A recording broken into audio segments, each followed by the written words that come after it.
ziri 12 zakaita ku ssaawa emu yakawungeezi 89 emmanduso naku z'omwezi ziri 4 omwezi ogw'olubereberye 2023 program eyitibwa kkiriza oba gaana kuna tubeera ka parliament abatubuulira ensonga wezitambula kuli olwa parliament gyebasinziira sijja kuba kutegeeza parliament ebisalira biki ebinaatambula mu ggwanga neyo okulibwa speaker tulina olukiiko olw'ekkooti okulibwa ssaabalamuzi netubeera nesiga eddamuzi erikulibwa ssaabalamuzi ane tubeera ne president yakulira executive olukiiko olufuzi lw'eggwanga be batokosa amasiga abiri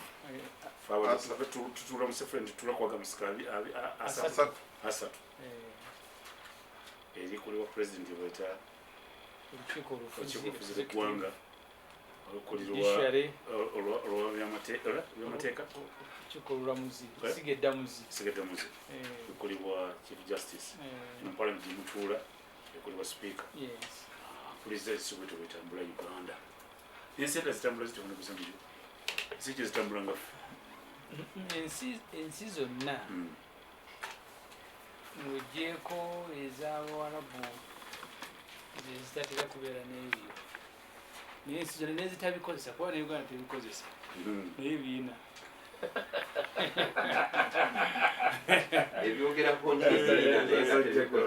uganda eryemu kwezo ezibirina ezibikozesa ku list tetuliiko ampuliza biri mu ggwanga era olukiiko lw'abasipiika bali mu nsi ezaali mu buse obumu bitwa commonwealth olwakulemberwanga bungereza wadde bungereza tebaddeemu era bano beeyawudde ku bungereza ne bakola ebyabwe nebagala uganda ebise ebimitali bya bulijjo era nga president museveni abavuddewo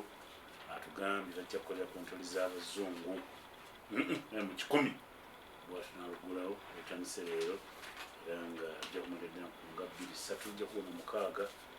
ensi zaali 76 eziri mu luse luno naye 44 basipiika ebakkiriza kale ebibali wano okulaba nti ebitambula kkiriza nkwanira okulu abali wano tulinawo honorable Kakoza Joseph Tagubya James sabuza batuza sebo Medi nebaza omukama Katonda tusize omwaka oguwedde guno mpya nengutuukako ne baganda nge wano be tutudde nabo mu studio n'abantu mwenna abalina obulamu mwisenga mu maaso omwaka oguwedde nadde ntunula mu mawulire baganda baffe abagenzi babadde bangi nabo obulamu babadde babwagala osobola Katonda kukwatiddwako ekisa nobeera ng'okyassa ensuubira oba olina okumwebaza era abantu abazise mu mwaka omujja oguwedde mbebaza guno gutubeere gwa mirembe gwa ssanyu. Amanya bagategedde bulungi Kakoza James Tagubya enkenge nja kusaba honorable Munyonyo nze kutuuza awuliriza CBS ssebo ne banyabo balamusiza mu linnya lya Mukama Katonda w'ekitiibwa. Assalaamu alaikum warahmatullahi wabarakatuh. Medi sitera nnyo okutabiikiriza mu kubuuza naye nayise Katenda awo nina mukulu wange mwange linnya ly'ebbaasi yaabwe neŋŋenda e Munyonyo. Bwe ntuuse e Munyonyo opost bbaasi etutuusizza nga n'omukola tegunaba kutandika n'esooka ngenda mu restaurant kulya ku breakfast era bwe mba nyingira kantini nesanga ne deputy speaker nemubuuzaako netula ku ttebe mu ne leader of opposition era wetuvudde okutambula nga leader of opposition wadde Bompuuga wetuvudde okutambula nga twambuka tugende mu tent awakuŋŋaanidde kirabika Mpuuga yakusigala mu mutwe leader of opposition omulonde bagenda mu designatinga mu first sitting yawonale kujolo senyo kakati so kutebo tubadde kwemu era kwe tusimbudde okuyingira okutambula ogenda mu tent ndowooza mbali tamanyi Honorable Kanyike n'abalala awo. Okutuuka ku mulyango oguyingira tent gwabaddewo abasajja ba SFC nga abamu bataddeko obusuuti ne masiki. Kati simanyi engeri gye mbadde mabega wa Honorable Mpuuga wennyini. Engeri gye banneetodde ne banjola engeri okwesanga ndi mukassaako. Nga ndi mukassaako. Bino mbyogera ndi musajja mutegeevu, ndi musajja pulido omutendeke, ate ndi mubaka wa Parliament. Byenjogera bibadde ku ssiini e Munyonyo. Kati bwe bakutte Jeke wano bakutte Jeke naye nga bangi ow'ebbali takola ki? Talengera. Engeri gye bazigyeko ow'emmaaso n'ow'emabega neesanze ndi wakati mu kasaako ne bantwala ku sayidi abadde omusirikale wa SFC mu uniform abadde n'akatabo aka notebook aka bbulu ng'alinamu amannya amawandiike nanga erinnya lye Gwani n'omubaka wa Parliament ombuuza bwotyo nze muwadda the second name nemugamba eryokubiri n'akabira nagamba you among the people nagamba nti you among the people be batuwadde abatakkirizibwa kuyingira wano you are not going to attend Furuma. Of course, I insisted. Awo ne banjola ne bampalabula paka eri kyengulu tubadde kyemanga oluguudo wakati ekyengulu waliyo omuddo olwakuvunaana ki ate omusango ngumanyi ndi ku listi etakkirizibwa kukola ki kuyingira mu lusirikolo. Of course insisted nze shadow minister of foreign affairs buli olukungaana lwa foreign affairs parliament yeruyise shadow minister ngobigambani ati ngambye ati of course bensanzewo abeSFC ngendooza nti obola banabitegeera naye bo nga balina akatabo kaabwe kabadde ka bbulu okola list nga bagiwandiisiza mukono ebadde handwritten kuba insisted okulaba erinnya lyange mukabe omusirikale akalinanga abadde mu bibomboola uniform ya SFC kati bwe insistinze tebaninzaawo ne banjola ne bampalabanya paka wa ekyengulu actually nga bantwalaganya njagala wambako omundoozi owekamuli Honorable Kibadya abadde awo mbanjiriza naye Kibadya bantwala aba SFC musango kigwenziza okujja ku mukolo kati naye najjaawo n'abanga ababuuzaako bannaye ki bwawese takomyewo bwawesitakomyewo n'okuyingira obuyingizi tebatawanye kona ki kugambe tebatenda eyatestinze badde bayingira buyingiri naye lisi gyabadde nayo handwritten nti fe tetukkirizibwawo tutalakusa kakati no waggulu gye bantadde no bakibidde eddakiika nga 3 nga nkyainsistinga olwo ne bakuba buno bulijjokolo bwabwe ne wajjawo omukyalo omulala wa SFC ng'ali mu uniform ye tanzikiriza na kwogera angambye na instruction emu either kuddwanya kufulumya oba kusiba londako kimu musango kiranga saagala tombuuza oyo omusirikale abadde mukyala wa SFC bino bibadde Munyonyo kati neebuuza omubaka wa Parliament tuli mu nkola y'ebibiina ebyobufuzi ebingi eby'ebibiina ebyobufuzi ebingi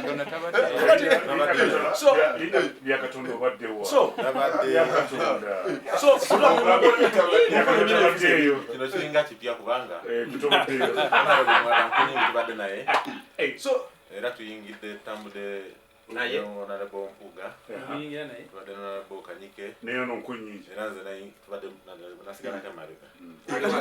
bwe banjodde bonna tebasobodde kukiraba kubanga bakoze kasaako nga balina obusuuti balina obusuuti ne masiki ne bakola kasaako bakujjawo n'abuli alitategeera tebakola ki bakutwala eyo okutuwamba n'okutiisatiisa nga tukola emirimu gya Parliament ekyo nedda ekyo tuyalinga mayindi yaffe wala netugamba abantu ebikula byange olusi mujja kundaba nga musanga mujana nomugamba ate yayingidde atya kigambo bikolwa kati gwe kyeŋŋamba nti gwe omaze watusiza obligation yo nogenda gyenkulabye nze kennyini era kugambye mbadde munyabigulidde ebyo simanyi njagala tukuyalinga mayindi yaffe etubeera emotional kaso interakiza nawe newagamba nobabuuza byebabuuza tebakuzeemu era kasooli wano manyi lumu nali human resource manager kitongole bakita national bureau of standards omwami omu naafuna accident nemugamba ffe polisi yaffe tulina insurance gwe yawonye mu baasi yonna balina okusasula sente tebabalabalamu nga babaza emiliyoni nga 6 yaŋŋamba nti nze ntwale sente ezo sijja kutwala sente kubanga Katonda yamponyeza nagana sente lwaki tugenda omusango baffe tukole tutya mukwate tumutwale yagana kati gwe ebintu ebyo byonna byolaba Katonda yonna byakutwasiza actually mu bantu bonna babadde kati gwe akoze headlines clearing mind yo oli emotional byonna byonna bijja kuba bulungi. Eddakiika ziyamuwede mu ggwanga waliwo amawulire agagamba Honorable James Kakosa teri kulonda LC sente bilioni 56 Ministry of Finance yazikyusizza zagenze kuziba bituli 4 mu nguudo z'omu Kampala Toyota potholes. Ayogera ebintu magezi minisita. Kino kitegeeza ki mu kulembeze mu administrative units utaona LC kitegeeza kisente ziriiwo muli mu parliament lumu. Ekirala President Museveni yakoze obubaka obwagalawo omwaka n'ogulawo omwaka mweyayogedde ku nsonga nnya n'obya Katonda yayogedde ku security n'ayogera ku industrialization n'ayogera okulwanyisa obuli bw'enguzi na kyeyagambye ne wealth creation okujja abantu mu bwavu. President Museveni Honorable bya Katonda bumanyi Honorable James Kakosa bumanyi Yoweri Kaguta Museveni si mukama mu kibiina yayogedde eri eggwanga. NRM egenda kulinda obukiiko bwabo obwokuntiko bweta structures mu March okuva wansi wetefutefu buli butya. President Museveni wagamba nti security industrialization okulwanyisa obuli bw'enguzi n'okuba nti obwavu bugoba wealth creation abantu bagaggawala bino byeyogeddeko tukyakyanke isitoloke biri abiri mwena kiwedde President ensonga gitunulidde lumu abantu bakyakyanka b'essimu gamba ebyokwerinda ebyo byo birina ku amakolero agongalina abantu bajja kukola ebintu bingi kulwanyisa obukenuzi ekyo nkyakiriko okugagaza abantu era ekyo wekibiri abiri mwena ye Commander General Yoweri Kaguta Museveni. Sente z'okulunda beero si teziriiwo zigenda kuziba binnya nizo zitwala ensonga z'obirimu ye kyakulembera kyo kiyina ssente ez'okulonda buli kyalo okujja mu March. Kati era neneewuunya nti ate gavumenti ya Uganda era yijjakulembera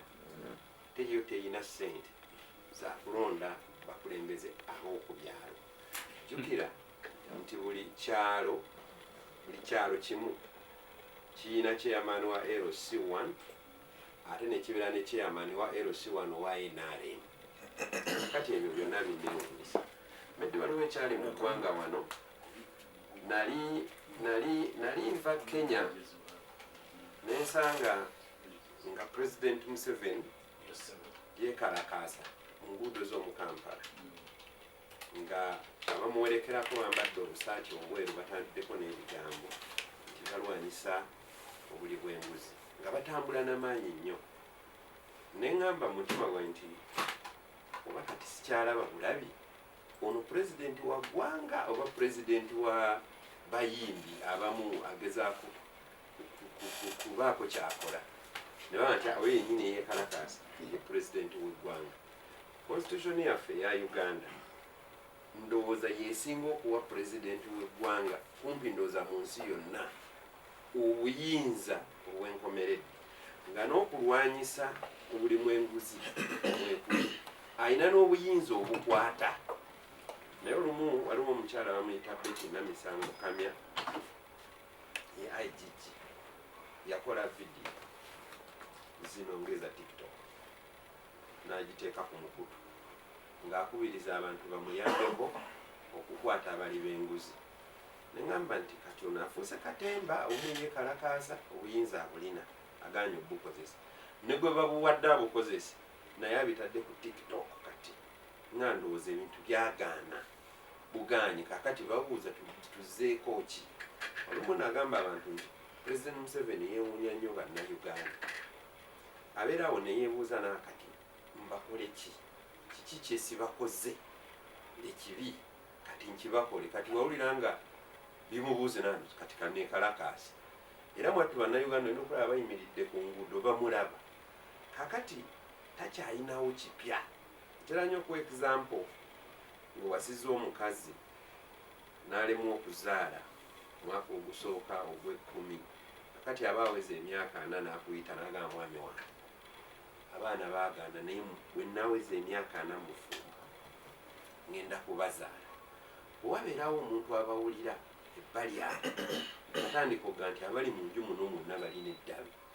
abaana abalemma edda kati bagenda bazaala nga wezza emyaka 4 mu bufumbo kakati President Museveni anyumyako obunyumya na bannayuganda takyalinawo kipya kyasobola kola era statement zonna zeyakoze ziza bulijjo zakola era ono bamuyita speech writer ndowooza owa president ye takyalina mirimu addira enkadde n'agenda ku kompyuta n'ateeka wano ekigambo ekirala nawano n'agimusimba n'agisoma oluusi tagisoma ayogerayo byakola ki byayagala ku security ennaku ezo nalaba abalambuzi babakuba ebyasa eyo emirambo gikyali mulago ebyasi naye kakati ate waliwo ekiriwo gye balwanira eyo ekaseese gye bakubira abantu waliyo operation bagita operation sujja oba operation musujja simanyi nti bakijja kusujja kitegeere kakati operation musujja kakati bagenda eyo mu Kongo eri wakati mu Kongo nga bagenze banoonye bano baleme kuddamu kujjawa mu Uganda ne batwala emmamba ne batwala ennyonyi helikopita nekiga kati kino kiwedde kakati eri tebabasse ate bali mu Uganda kakati esente ezo zonna awo ne zikola ki ne ziyiika n'olwekyo nze nalabye President Museveni ng'ayogera naye ndaba nga bye byabulijjo ebyobulijjo era byatugambamu awo kati tewali kipya kigenda kola kati wembadde malira LC n'ebituli n'emesagi enkuweereza President Senzayagala n'enkuweereza simuju gibikola gibuli abatuliza bagambye nti State House yeetaaga biliyoni 57 okugiteekako si kugiddaabiriza okugiteekako obuuma obwa security gamba bubeere nga bulaba bulungi abantu beetaaga biliyoni okukuuma amaka ga president zimukengera wala naye tewaliiwo zironda bakulembeze baki ba LC naye okulengera abanaatambulira awo biliyoni 57 kwega batambule ng'abalaba ekyo ekikulu ekirimu bugajeti obwo kubugula babusibe ku bisenge awo balabe bakakooza bayingira ddi ndowooza n'engeri gye balowoozaamu obuuma buno bugenda kubala anti bajja mu parliament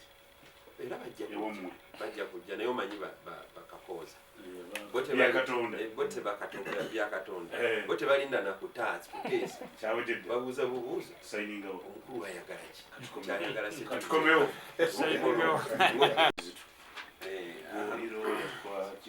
ekigambo ekirisinze okwesibako ennyo kyekigambo kya LC nebyokwogera kwa president naye LC sente teziryo kimukoleka lyakala State House zeyagala lwaki gavumenti yabakakoza gavumenti yamuleti yagala kulonda yakatonda gavumenti yamuleti yagala kulondamalirize kakati medi waliwo mbadde nsoma monita wa leero monita wa leero agambye bwati agambye monita wa leero agambye abuuzizza abantu 3 omu gwabuuzizza abuuzizza chairman yokulonda namugamba wakyo bambuuziza nti okulonda kwa LC nagamba tulina abagambye tebalina sente bagambye nti ebyo agambye ebyo banaabitegeka tujja bitegeka mukunakuli okulonda okwawo oyabadde Gobi ye bwe musomi n'agamba Gobi bamuuza naga nti ebyo byammwe tujja bikola mu kulonda kuli okujja nateekateeka okulonda ku LC Gobi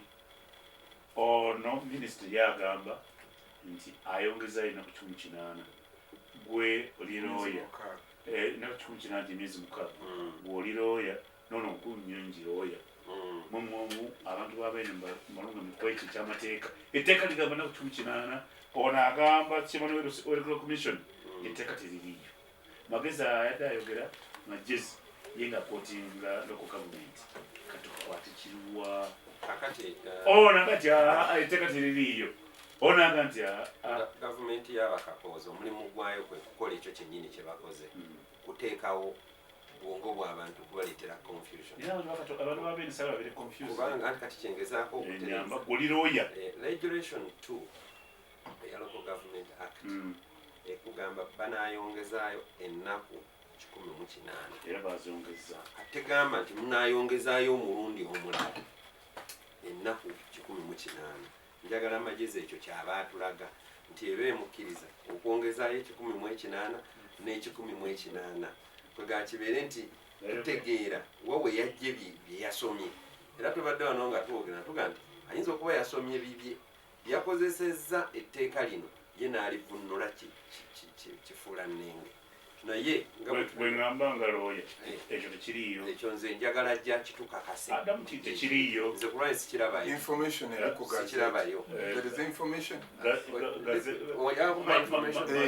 amalirize kumpa information nja kumaliriza na binnya mangu nnyo sente zigenze mu binnya sente ez'okukola enguudo z'omukampala ez'okulonda nazo zaali appropriated era ne ziweebwa KCCA kakati simanyi lwaki baŋŋamba esente zaali appropriated zaayisibwa era ne ziweerezebwa mu KCCA zikole ebyo eby'enguudo kyekituufu oyinza omukubira essimu zaayisibwa ne ziweerezebwa mu KCCA zikole enguudo ebinnya ebyo kakati oba ezo zaayisibwa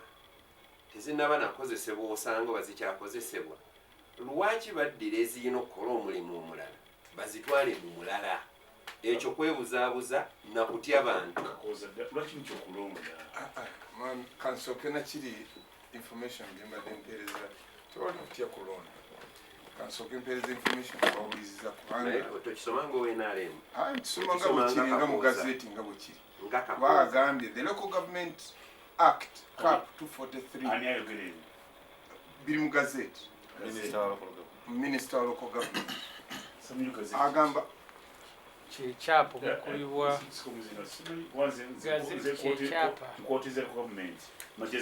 kyekyapa omukubibwa ebiwandiiko bya gavumenti extension of term of office olwa gavumenti extension of term of office of administration unit councils, local council 1 and local council 2 and 3. Yeah. Under regulation 11A of the local government council's regulations, notice is hereby given to the general public pursuant to the regulation 11A-D of the local government council's regulations that the term of office of administrative unit councils expiring on 5th January 2024 is extended for a period not exceeding 180 days from 6th January up to 2014. Kati kitegeeza Honorable File Magezi, Minister of Local Government, kitegeeza nti akozesezza akawaayo akali mu regulation y'etteeka erifuga oba regulation adi nkulaga ke kawaayo agambye ensoma yes teeka local government act cap 243 bweribeera etteeka bweribeera main teeka bateekawo ne regulations eziguiding etteeka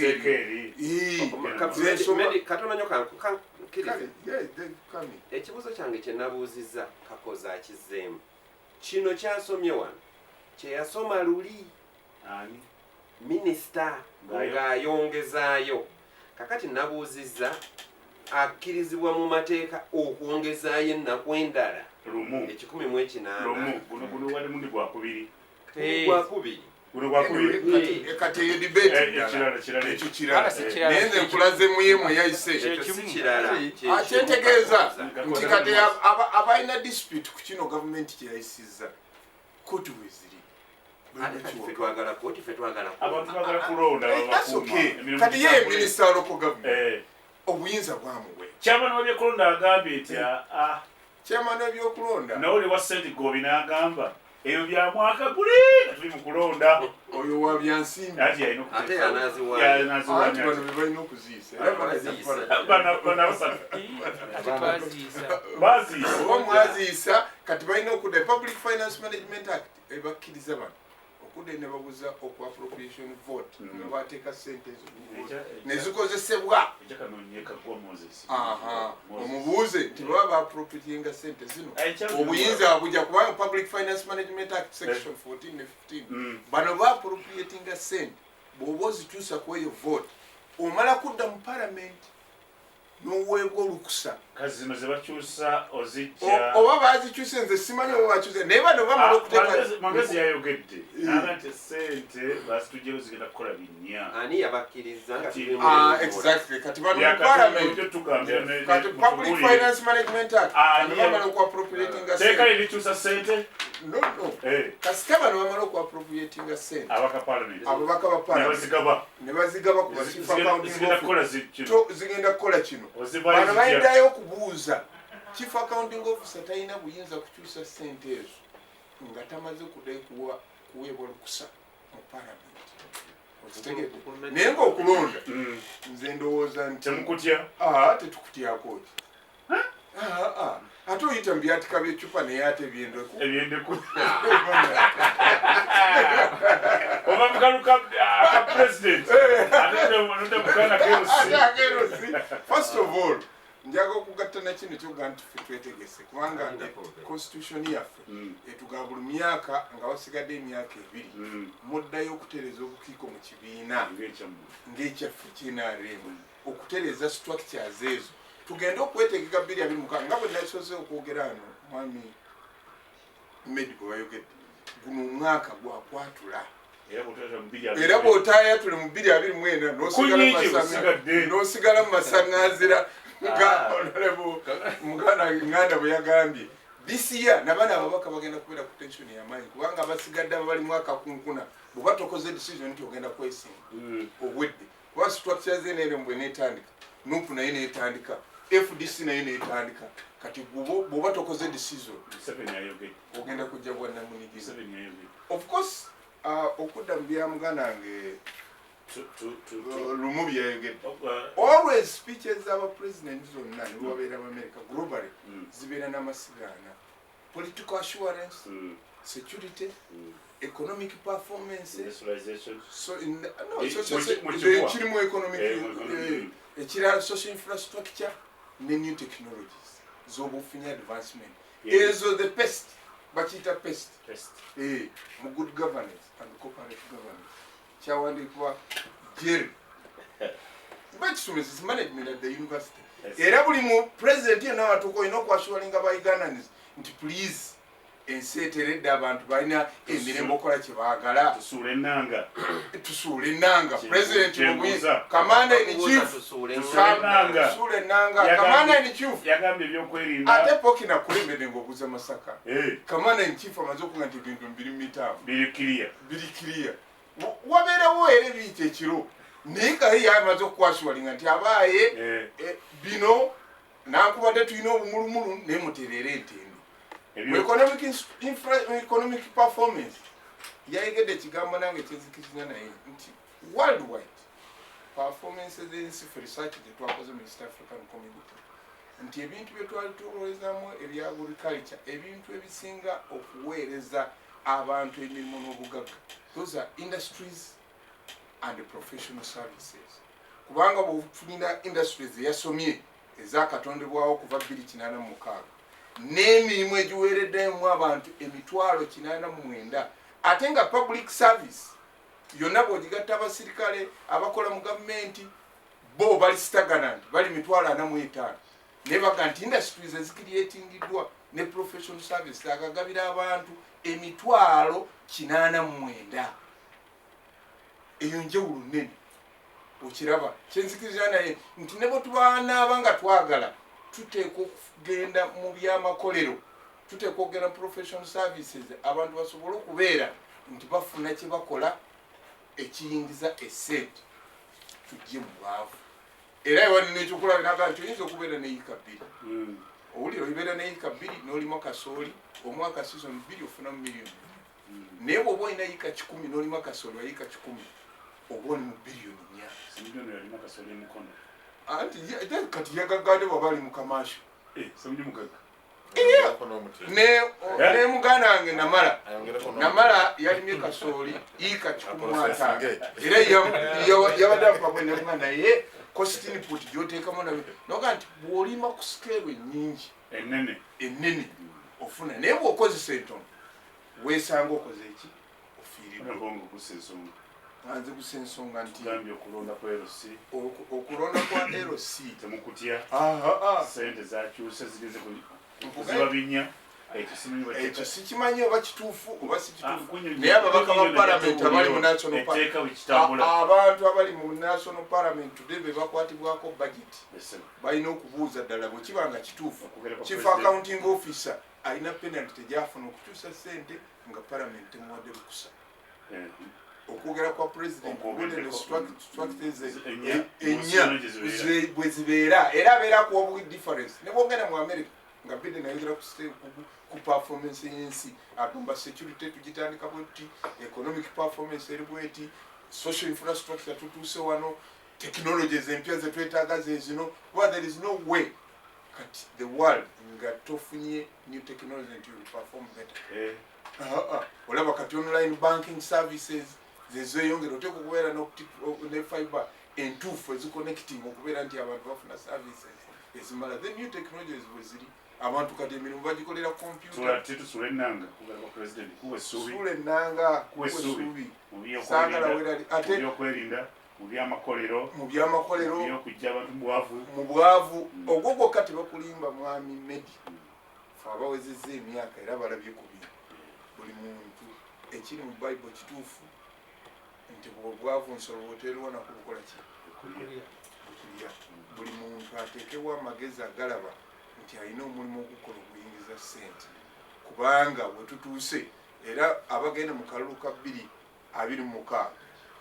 olutalo ojja luwulira abantu ku sente nkugambye olutalo ojja luwulira abantu ku sente kyali kyekimunyego nga begambye ebya nsoni monita olimwada amawulire gage gavumenti yatugambye nti etteeka gye liri olyagamba byokulonda etteeka teririiyo gobirama Ramazan ebyo tujja birowoozaako olula si kati Uganda tulina ebyalo 7,800 giweze 7 giweze kati nasema kuna giri 6,800 kwengedeko ebirala 12 kulamba sabuju mbadde mbuuza Kakoze lwaki batya okulonda zino sente zo ezaali ez'okulonsa Ssaabaka abasente b'ebyalo ziri biliyoni 5 bazitemukolina okuziba binya ate mutugamba lumu agambye batuuliza sente mwaziyisa kati ate zino ez'ebinya zemwayisa kati gwanga lyagala kumanya lumu yatagadde n'ebigambo nti sente mwaziyisa oba naye waliyo agala kumanya kati ani akyusa sente teeka ligamba ki nekyo kyanku nyingi eroyi yakusaasira muto wange muwada omubaka wa palamenti ekimu ku byaleesezza wano olukiiko luno kwe kwogera ku ntambuza ya palamenti era abalutandikawo yali sipiika we Canada kutunuulira palamenti bwe zitambula naye ku mulundi guno mubaddemu okwogera ku security y'aba MPs security y'aba MPs kyekimu ku byogenda okwogerebwako mu lukungaana buno naye nze nga sinava mawulire natuukaku nga tebanzikiriza agenda kuwandika ku magye abo basali musale bwe baali babawa bamaliriza okusoma ekimaka nakubira bantaliza naŋŋamba gwe Mwenda Nyakairu disiti nga si ya Ntongole naye nga bagirina naŋŋa nti tojja musindika omuntu omulala kati mwada yeetaaga kunoonya alabe lisiti ebadde ekoma ku luno olukiiko banenda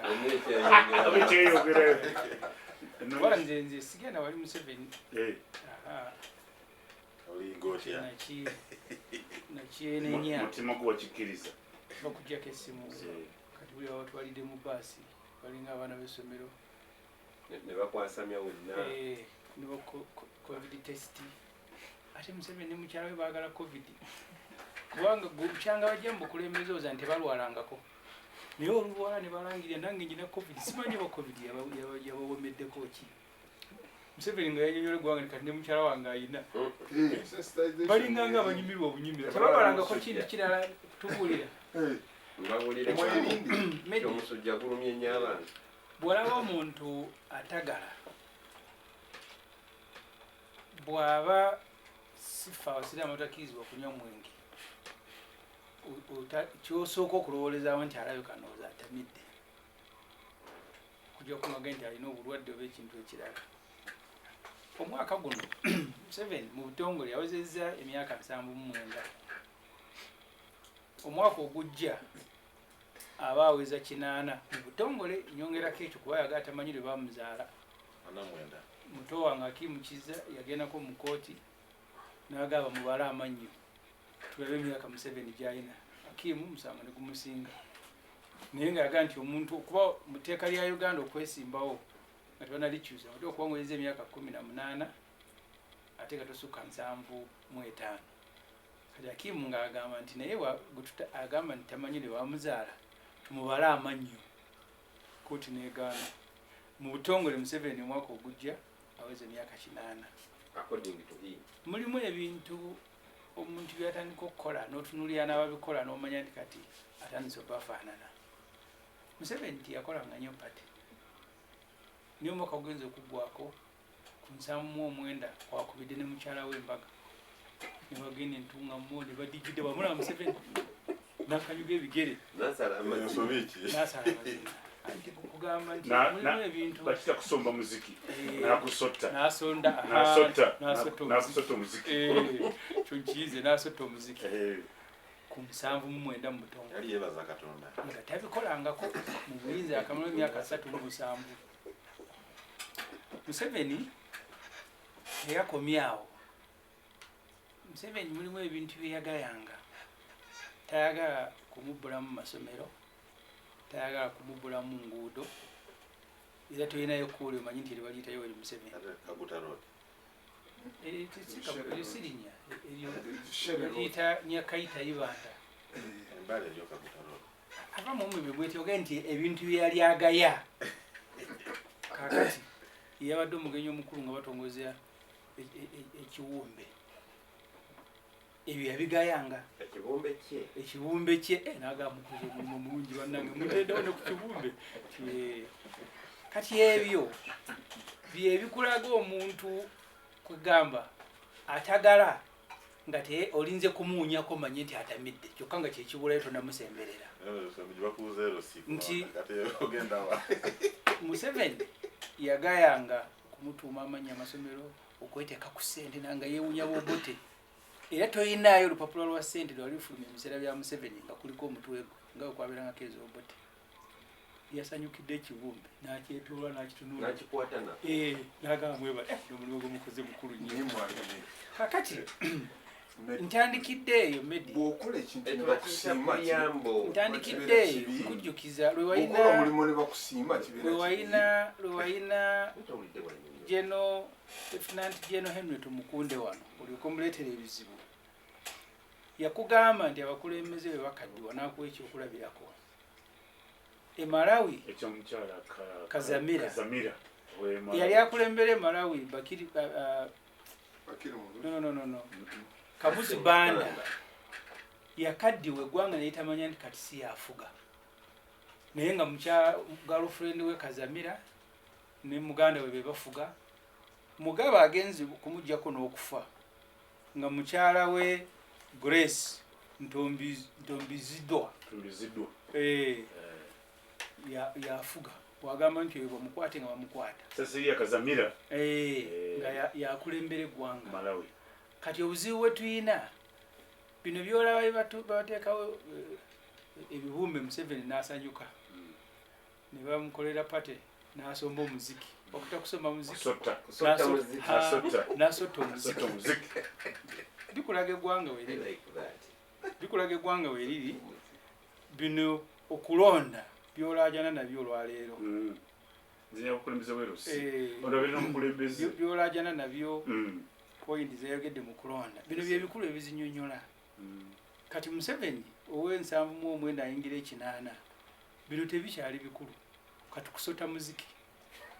era wana munga nti waliyo partner asenda jaziro yagenda asota muziki ne mukyala we atandise okusemberera bali kubanga obukadde bufaanagana. Mugabe yali musajja mugezi wano mu Africa. Gabriel. Very intelligent. Gabriel. Naye abaana yasota muziki na Grace. Kyekyali ku Kaluzu Banda. Kazamera. Cecilia, Tamanda. Lumu kyakugambye. Ndi Museveni wabasobola okunoonya ssente zirondo obukulembeze bwa NRM ku byalo. Ate alemu ati ogamba asina kulemwa. Ate eziyisiddwa Parliament. Azijjayo atya naga zigenze mu birala kuzibikira mukoka kuzibikira mukoka nti je zigenze kujja okutegeka ekyo nno kizibu kinene nnyo eri eggwanga abantu bakitwala ng'ekyokuzaaga kati ono asotta omuziki Katonda wanaatuuka ave ku bukulembeze agende nga damage gyatukoze ennene nakati olwaleero Mugabe yafa ne bamuyingiza ne mu ttaka Zimbabwe bakyalajana nadde nsoma report Zimbabwe ogezaako okweddaabiriza yeewoze ssente nnyingi China zigiremye okusasula etubidde era kati ne Uganda teka okwegenza kuba naffe tewolanye China etubidde naye Zimbabwe nze sigenda nga babagigenda mbagamba nti Zimbabwe naye terina nnyo njawulo na South Africa ng'ekibuga Harare mata abagendayo bwe banga sigenda ngayo tezifaanana zaffe kati eyo yetubidde kubanga omukulu yakaddiirayo n'atandika kusota muziki ng'ebiri ku nsita ne bagenda omugamba nti Gabriel ogenda kuvaako nanga nti amala kuyita lukikolwe naye mukyankwanzi nze nja okusalawo naye ng'ayogera ebyo tanka ziri mu lujja bamukwatiddwa nsonyi omuggyako mu nzijjako embi naye nga takyabiraba bamugamba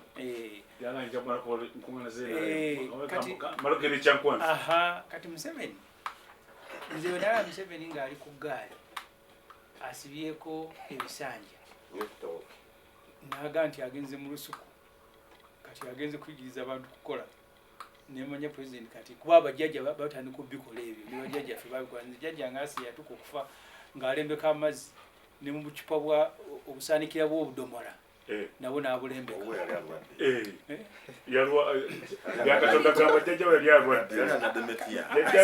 sigambe ndi Museveni mulwadde naye mugambye kasita nalaba Museveni nga akutte eggaali bayisikolo y'emipiira ebiri ataddeko ebisanja agenze kuyigiriza abantu kulima nenzijjukira Museveni eyakajja ekyazange waffe gye banzaala ebijaaba yaleeta tractor ne tata nawa Haji Katende twamuyitanga Kachula tractor n'agiwa Haji Sali n'aga abantu balime kaakati awalula ggaali na bisanja sinzaga nti alina ennyo enjawulo ne jjajja ng'asi eyali alembeka amazzi ebidomola ne bijjula n'alembeka n'obusaanikira bwabyo kubanga eyali aleeta tractor eggwanga lirime ebiseera ebyo nga buli tata ziriko promote for export promote for produce kyabeeranga produce for export kati olwaleero nga walula ggaali na bisanja n'obucupa kakati ogambye njajjange yali mulwadde yali alembeka obucupa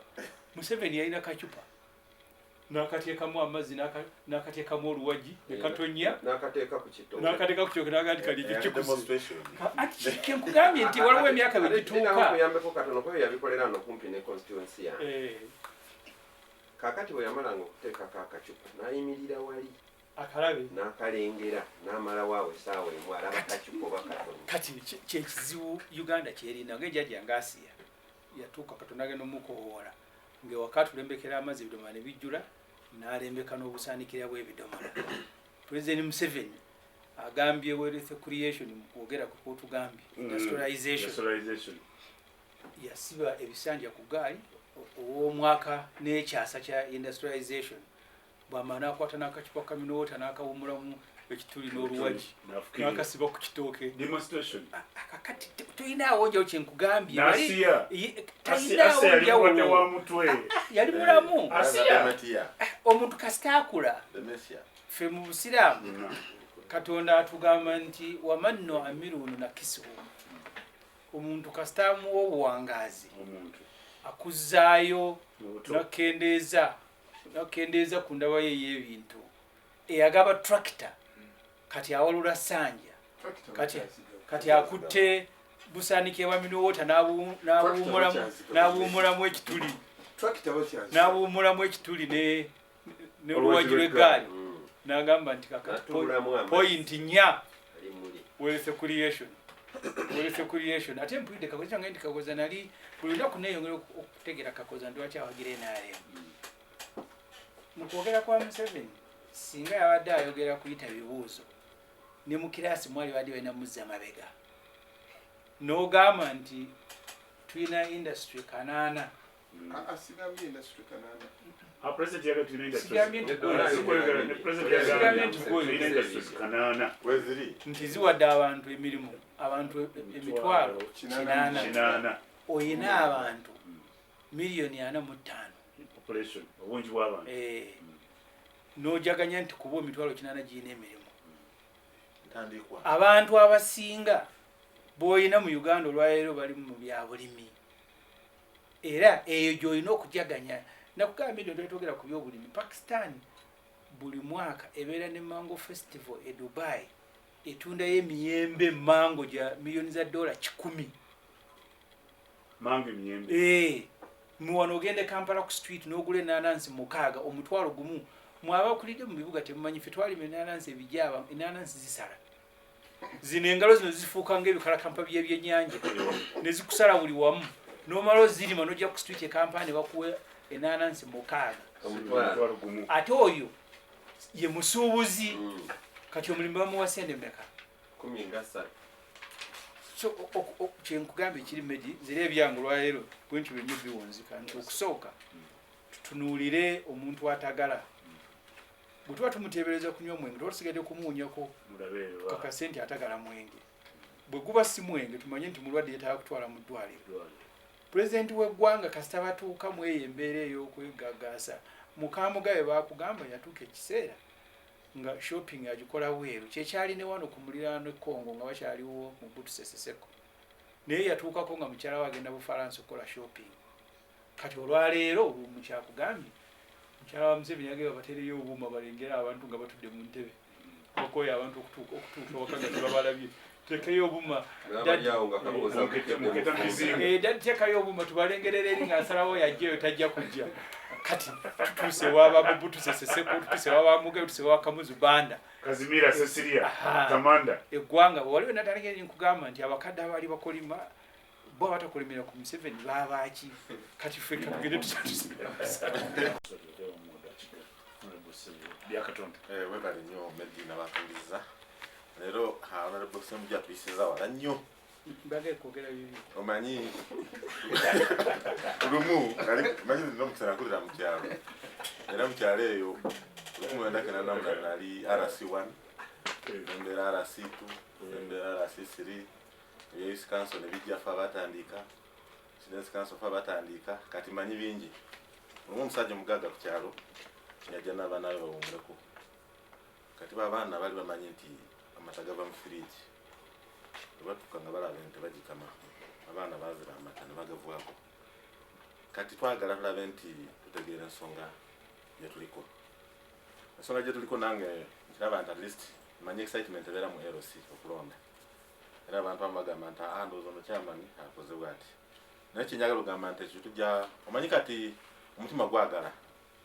naye omubiri gulabika munafu nga ba legislators tumanyi challenges ezituyitamu kubanga katuli tuyita budget framework paper priorities ziyinza okuvaayo ono ministry yagala kino ono department yagala kino nene mulaba nti sente tezivuddeyo era si local government yokka gye basazeeko sente bonasumi nalabye nti agriculture basazeeko biliyoni 17 n'ebitongole ebirala bingi ne ministries kyenkugambye nti omutima gwagala naye omubiri ki munafu ate fenga parliament yadde omubaka omu alina enkizo okuyita okwegamba okuleeta ensonga eno minisita arespondinge mulozo consider so kyengamba nti at least tugenderaawo naye kyenyagala okugamba nti mu nyogera ya president yo industrialization income enhancement kintu kikulu nnyo kubanga oba otunudde mu nsi kati kevera Dubai 1966 Rashid Said we yalinga sheikh oyo yali atandika Dubai eyo yagamba abantu ntujja kukyusa eddungu lino lifuuke ekirala kati we yafa nafa nga tanaba era mutamanyi wa Muhammad n'addamu n'abagamba nti kisoboka abakozi ba gavumenti ebitongole byonna ne bagamba nti kisoboka naye nasooka azimba tawa esinga mu nsi yonna era katolaba Dubai wetuuse so bino ebintu byonna byetwogerako bisoboka nze maybe natuliza nze ndi ku paaka local government enduddeko mazeko emyaka 2 ogenda n'olaba zi districts entities engeri zikola ebintu nebagamba nti banaye lwaki temukola bwe muti mwapropriating awo nagamba nti ate tetwasasula pension tetwakoze kino kwegamba singa tutimulayininga ebintu bino byonna kino kyagambye omanyize abantu abamu sigenda mu bintu ebimu oyinza okugamba abantu bagenda climate change natamanyi kusimba muti ne bagenda ne bajula eyo nze ngendera ddala nembeera practical ebyo bagamba nti byakacupa nze ngenda oba njagala muvule ngenda nenoonya ensigo mu muti nezijjako empalwa nenoonya ensigo nezisimba oba musizi nengenda nenkola ebintu ebyo era kati njagala okugamba medi nti as a result of that kyava mu university 2005 Makerere ebintu ebikoledde ebbanga nakati era kyabikola so kino kintu kyenyamba tetubeeraga abakyala bajjuba kola tetaga collective responsibility naye nti tetukola byonna bisobola okukola ki ogenda kubanga president wayogera n'agamba nti kino kikolebwa implementation eryeka kisobola okukimplementinga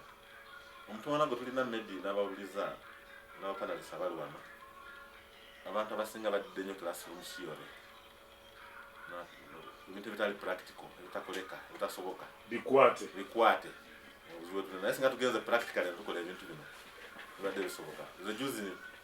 nagamba abantu mwanyi kino abantu gukola bagamba kiriwe ndeeta baconsultant natandika okugabira abantu babeere nga balina kyebagizeeko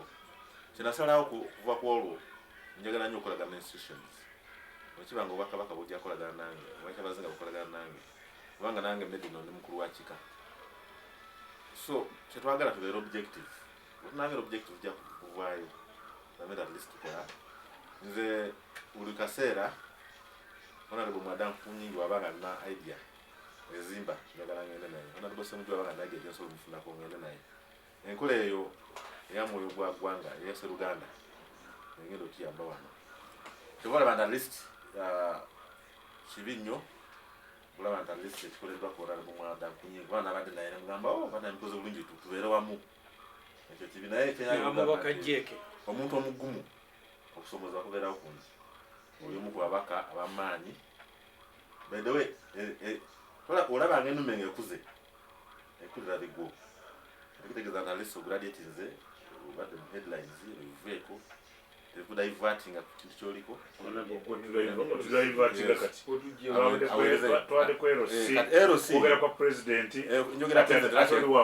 era kyekugambye ekyo mbadde nvuzika simanyi nga engeri gyali neiba wange wano mu Luganda era nyagadde akakantu akavuyo kubanga watwala guidance yange ejja kuyamba takigendamu ennyo yes ndi senior nnyo ate ndi kansala ate nasoma human behavior sente zikyuka zitya zino zibadde za corona neziteka baliyita bati ebyo nebagambye binnya era gazeti njirabye egazeti zikyuka zitya neziguda zilo nange ngazeti ngamu kati gazeti emala mwezi mulamba gazeti siteeka nange we nali nkyusa erinnya era ntegena mu gazeti kati lyakateeka information eri bweti mwami obuuziza ekibuuzo nti sente zikyuka ezabadde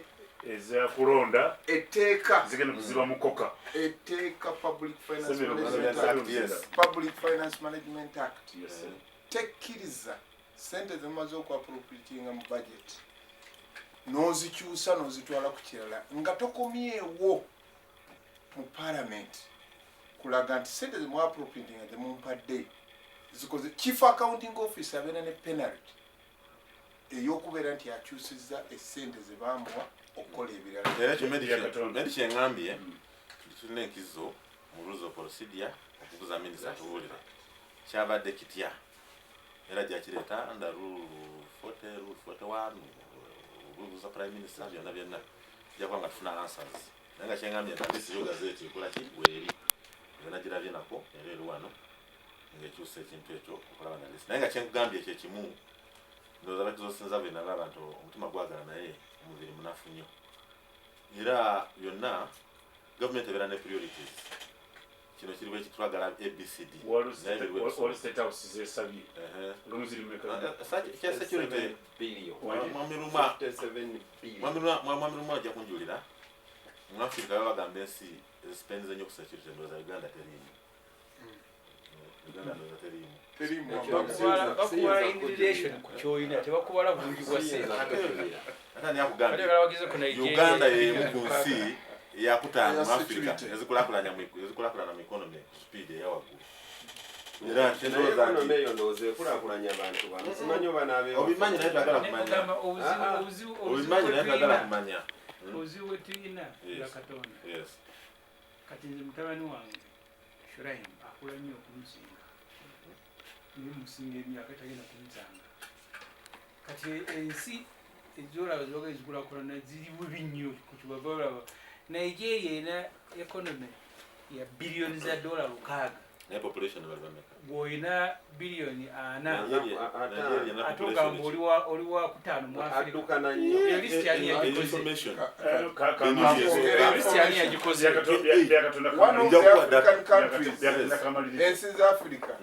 ezina debt GDP ratio burden kyentegeeza nti ensi bwe beekola bagibala amabanja g'oyina n'essente z'okusobola capacity yo gasasula among the 20 countries Uganda teriimu era tulina kutereeza kakoza katuyogedde kyabwerere yes that's the truth Google mama wange teriya mubanja ate si Uganda yawa African Development Bank mama wange teriya mubanja naye era ali bungi bw'obala abantu batabanja taliiko kati omwavu ddala nkikugamba katoyinza kwewaana kati weewole against what yakatonda maliriza tegera tulina okukola weewole against what kakogambye kibeere collective responsibility ya buli muntu tekisobye kubanga Uganda yaffe ffenna bwe tulaba nti kubanga omanyi Medi nagambye neyazaala akola ki kati wabanga waliwo ebakola ebitali bituufu tukozese amateeka tukozese presence yaffe kubanga Katonda yatuwadde obukulu era eno service gyetulina okukola lameta list tubitereeza nze kyenjagala omuntu aleeta ensonga gavumenti eno kyalitambudde bwe kiti kino si kituufu ffenna tukolera wamu collective responsibility tetubeeranga muwada mukudde je muwada yagenza okwenkebeza polisi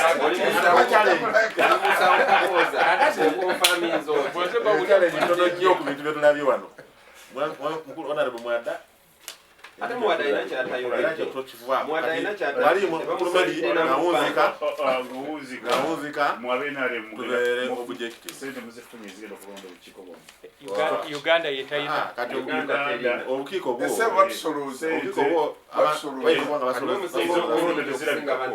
ekyo situkulubanyiza okuba nga basolozeza awalala nga gwe twakwasiza naye wano coffers bagiyita consolidated funds gamba ki kati wano kirina okutereeza labe ebibuuzo ebyo tunaba tubiteese mu maaso ga minisita ajja kuvaayo ne answers tujja kuvaayo ne answers kubanga wano tuli mu speculation tuteebereza kati ekituufu sente ani azitutte ezobadde z'obukiiko ate bakugambye nti zageze mu binnya bya Kampala kiriwo ekirungi kubanga tuliko ti between ejinja ne rock and hard place kati kiriwo ekisana kubanga wano waliwo activities nyingi tulina Afcon tulina Naamu baspeaker ba Commonwealth bonna bali wano kati tusente zivaawa bwe tuba nga tubalansinze wakati awo jakulaba priorities so njagala okugamba nti at least tubeere objective tulabe at least tereza wana abeerayo ebintu byonna manyi waliwo kituyita common good omufuzi omu kimuyulusa nga yagamba nti omuntu abeera muntu nga identifies ne collective kyobola abantu alisiza nagambye abantu kimu wabeerayo ekintu tugende tuwulirize tojja kutegeera weaknesses z'omuntu ayogera naye ogamba nti tijja kugendayo then oba osudde akabonero oba tofunyeyo akabonero kati ovaayo nolaba nti kino yayogedde si kituufu naye kati obeera mu kugeesinga obeera ngaoli omwana gwekugambye yali amanyi nti amata gava mu firiji yalabe nti nagamba nti amata ngavuddeko kino ekintu ekikyafu kyekivaamu amata nze mbadde manyi amata buliyo gava mu firiji dadi nze sigaddako so ensonga eno Uganda eno yeetaaga okukolera awamu bwe tunakola ekintu ekyo kyonna ojja kulaba na list tuvaayo ne paradigm shift tukyuse mu nkola yes kino ekituufu kyekiriwa ojja kulaba nga takings off njagala kubebaza bonna abawuliza mukulu medi njagala okwebaza owasabasajja emirimu ze bakola era mbawishinga happy new year abakozi mbagamba ntukolere wamu labe tutambuza ensi yaffe labe at least okuvayo bulungi byakatonda eggwanga lyefunyira bwotya eggwanga ngamu muli mukulembeze kyenjala okugamba Uganda ogira bwotya Uganda terina buzitaaga kutereza ffe abavunaanyizibwa ku nsonga eno yonna kankubulire mukulu medi obuzibu obuliwo paradigm shift wabeera omulwadde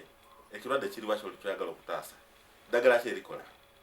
katuna okuborowinga mu nsinga zino ezatandika ayogedde ku nsi nyingi Malaysia biki naye tandisi naffe tuvaayo kubanga zo zatandika nakutunga agindi bwe babagamba nti agowa teriiwo tugambe talisi lwaki tuimporting engoye enkadde sente zaffe zigende mubali tuopeninge tulabe talisi tutunga engoye zaffe wano ekifo ky'okuimportinga material ki gye tugenda okutunda wano abantu bave batya mu bwavu anti obwavu ebyo bitandikawo bityo yade nga Finland yatandikira ku maka kati nga olaba Paris development model singa bagikute bulungi nabaziba ebituli ebirimu byonna nyakoleba nga tandise mpolampola bantu baproducinga nyanya tukole wali kolero liprocessing tomato sauce bano bakola mwanyi kolero bongereko omutindo abamugezi bakolagane n'enaremu kyekyo kubanga bonna ebintu bisatu media bituluma covid yali wantu yagamba nti ono wanofu mutwala bainaremu abantu betaaga okumanya endwadde wetunagenda n'ebintu ebyo nabyonna netubanga tulowooza bulungi tujja kubanga at least tugenda bulungi naye tetubeera nga bakazi bajjwa ono kyakoze kibi nekivulaba mwami nkunyi wampita era nogenda era mbadde naye yes ugambye twali wali wakiso naliyo tekizijjaako kintu kyonna akolagana ono honorable Semujwali n'amagezi kyagenda okumuggyako tunakola ekintu ekyo yakubanga tambula wamu then eno kibanga obusika bwe bagamba nti muli abaana 8 naye bajjemu ono omulema yagenda okubeera omusika tegetegeza nti tubeere lutalo yes ebyobufuzi singa tutunda mu bufuzi nebanga tuna mukola direction yeyo ejja kutambula bulungi era njagala okulaba olunaku honorable Semujwali n'ava nagamba nti aleero kunenarema ekoze kino yes sekudda naye giving credit webera due wano badi mpita wana naenda byoka kola saa yakoze naye ne kibera bulu agamba kino kiri ready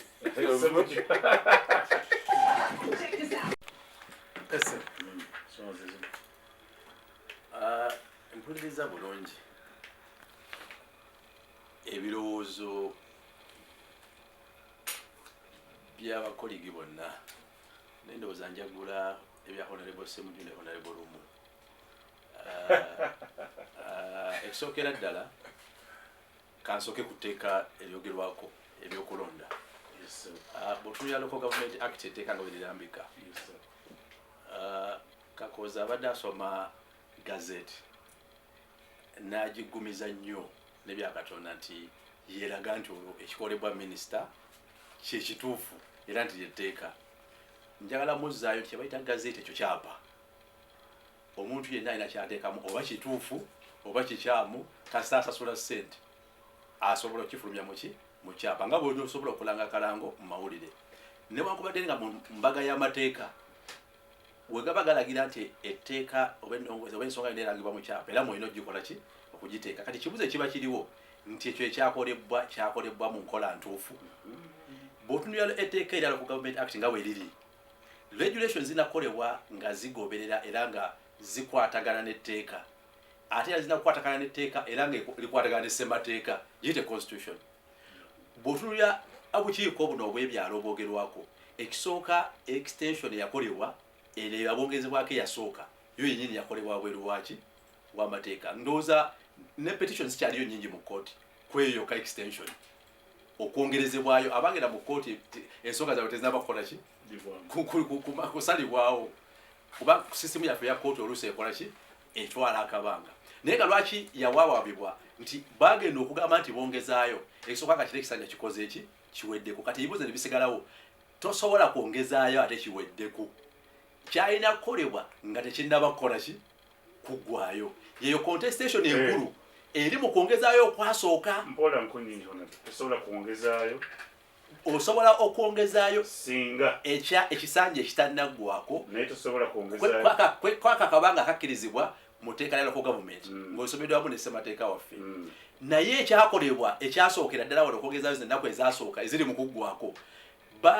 baakikola ng'ekisanja eky'obukiiko kimaze okuggwako. Ekisanja kasita kiggwako tosobola kizza bupya nga wayiseewo ebbanga tosobola kukeera leero n'ogamba nti obote kyeyafuka nga tukimwongere kati. So ensonga eyakolebwa n'okwongezayo okwasooka zo zennyini zikyali muki mu mbuga z'amateeka kubanga zaakolebwa newankubadde nga mwalimu provision oba akawaire mu mateeka mwosobola okukikolera naye nga tekinnaggwako ate nga n'ensonga ezeesigamibwako ozituukiriza wano tewaaliwo n'emu. Kati bw'ova ku ekyo etteeka teryawalukusa nti obukiiko buliyongerezebwayo bulubeerera nti buli w'osanga ogambe nti obukola ki eyo yandibadde gaapu na lakuna nnene nnyo mu kye tuyita enfuga ey'amateeka oba lulovulo. Kitegeeza nti bw'okyongezaayo emirundi egisukka mu 2-3 oba okoze ekisanja kiramba eky'emyaka 4 oba 5 yandibadde dayiremu oba kakunizo k'amaanyi ke twandiguddemu mu kyetu enfuga ey'amateeka. Kitegeeza bannansi olomoso obaggyeko obuyinza bwabwe obwesalirawo ng'ate tutambulira ku kye bayita bannansi okwesalirawo democratic governance omuli bannansi okwesalirawo nga bakozesa akalulu obululu bwa mirundi ebiri obumanyiddwa mu mateeka kayite nti general election tufalira mu by election ne referendum wabawo ensonga etagibwako okubwako akalulu ka referendum nti olagamba kino bano bagamba kino bulambikiddwa na ddi bwebikolebwa era kibaawo ddi. Kati okwongeza ekisanja kiri nga kiweddeko kikyo nyini kyali wabweru w'amateeka bw'oba osomye script mu mateeka wadde wano bakikola ne bakikakaatika era kyekibadde kitambula. Kati ensonga eyo nyini ebadde ekyali contested mu kkooti z'amateeka paka olwaleero tenasalibwawo nekino ekiriwo bw'ogamba nti ate okyongezaayo awo tolina akawaayiro kaali kwogera ku extension egyo emu yokka eri mateeka jukira neyandibaddemu yenyini bagikola wabweru w'amateeka so eyo teyali extension. Kati ate ssemateeka n'akawaayiro n'etteeka lyogera ku extension ki emu kubanga okukola 2 oba 3 oba odifiitinze oba oggyewo omulamwa gw'okubanga deni waba akaseera abantu bakola ki we balondera. So ekyo kiba wabweru w'amateeka tewaliwo justification era mu mateeka tekimala okuba nti minisita yakoze ekiwandiiko kye n'akikuba mu kyapa tekitegeeza nti kyekyo ekituufu muki mu mateeka. Njagadde namulekaawo nti ebikolebwa gavumenti erigiimu eno biraga nti twava ku gye bayita enfuga ey'amateeka ne democratic governance. Jjukira eyo tugisomeramu ne bannansi okubanga beetaba mu kusalawo kati minisita omu asazeewo nti oyo abeeranga chairman wammwe n'emyaka agikoze eki n'okubawa emyaka ekyo tewaliwo lakuna bwetyo mu mateeka minisita nga gyagezako kuinovatinga era nga Uganda ezzeemu endasi nga omuntu araising ensonga eyekuusa ku ntaputa y'amateeka medi njogera naawe nali omu ku bakuŋŋaanya b'amateeka mu ggwanga lino nga sinabayingira byabufuzi bino era nga ffe tukuŋŋaanya ezibayita Uganda Law Reports High Court Bulletins so mmanyi ekinyusi bwetugamba nti kutaputa okw'amateeka ndi pulira mutereke so kyetwogera mu mateeka bano bakozesa kye bayita state power ne basaka mu vetting ne babuuka buli muwaatu ogwandibadde guyitibwamu kumenya mateeka era nga amateeka gaddizibwa amaanyi era abanalondewo oli asobola wabira mu kooti kati ekisokera ddala kulonda kuluwa ono ali mubawa bwi butereevu agenda ajjako amateeka bannansi bwandilondedde akole ki ekyo saaga kirwako nnyo kuba kirikiriya bwe twogera ku nsonga za address ya president n'embeera nga bwe tuli mu ggwanga kati fe tulabye abakulidde ku generation eno nze mwandava ekyaddondo bwe mpulidde wano bye boogera bano bakakooza ne munne nabanga boogera ku nsinze gye sirabangako sigirabangako gye boogerako sirabulire muna kirowoozo kirogera ku muntu wa bulijjo omanyi ndoza emyaka gyaffe tulabye gye tuva ne gye tulaga wonna wakyali kizikiza kakati nagambye bannange wano enkulaamukokoyawo okuvuka balibyobufuzi okikiri bavubuka bannaabwe abalina ebyo kati byetwogera gwe tobimanyi kakati ngewakati byayogera nze Uganda gyenjogerako olwaleero ndala fe gyetulumu gye tulaba ki ndala ekisookera ddala bw'oba oyagala okulaba indicators bannayuganda kati basuubulwa genda kukola bweru kukola miyumba abavubuka bonna n'abantu tebakyalina bakyala bakuwasa abakyala bonna abatutte kukola muki mu biyumba nagamba oli nali Dubai nisanga abawala ate batuukeyo ne basibya be bali mu makomera be bali ki bwogenda ku kisaawe Entebbe buli nnyonyi esituka we baya abantu 10 lwenda bagenda kuba kyeyo ate bwa housemaid nga tebalina na protection nti oba bukuumi ekibadusa mu Uganda olowooza ssanyu n'agenda kubaka dama eyandibadde n'amakage kano kalema kakoneko kati oba otunuulidde ekonomi yaffe mbadde abo ebifaananyi olwaleero nga balaga abantu babibase wansi ku ttaka mu ddwaliro ekiruddu nsomye wano ku mawulire ng'ekitongole ky'emisolo nga kimaze okunyigiriza bakugambye nti State House yagala ssente za kamera ne bagamba nti n'omuntu okuleeta amakula kati nga mbulange nti nkukuleeta ewa kabaka nti nina okusooka okuwa omusolo tolakisomako medi kati olaba okunyigiriza nti banyuunyunta buli muwaatwa n'okuzibikira buli bannansi bandibadde beegazanyiza mwala ninjo mmanyi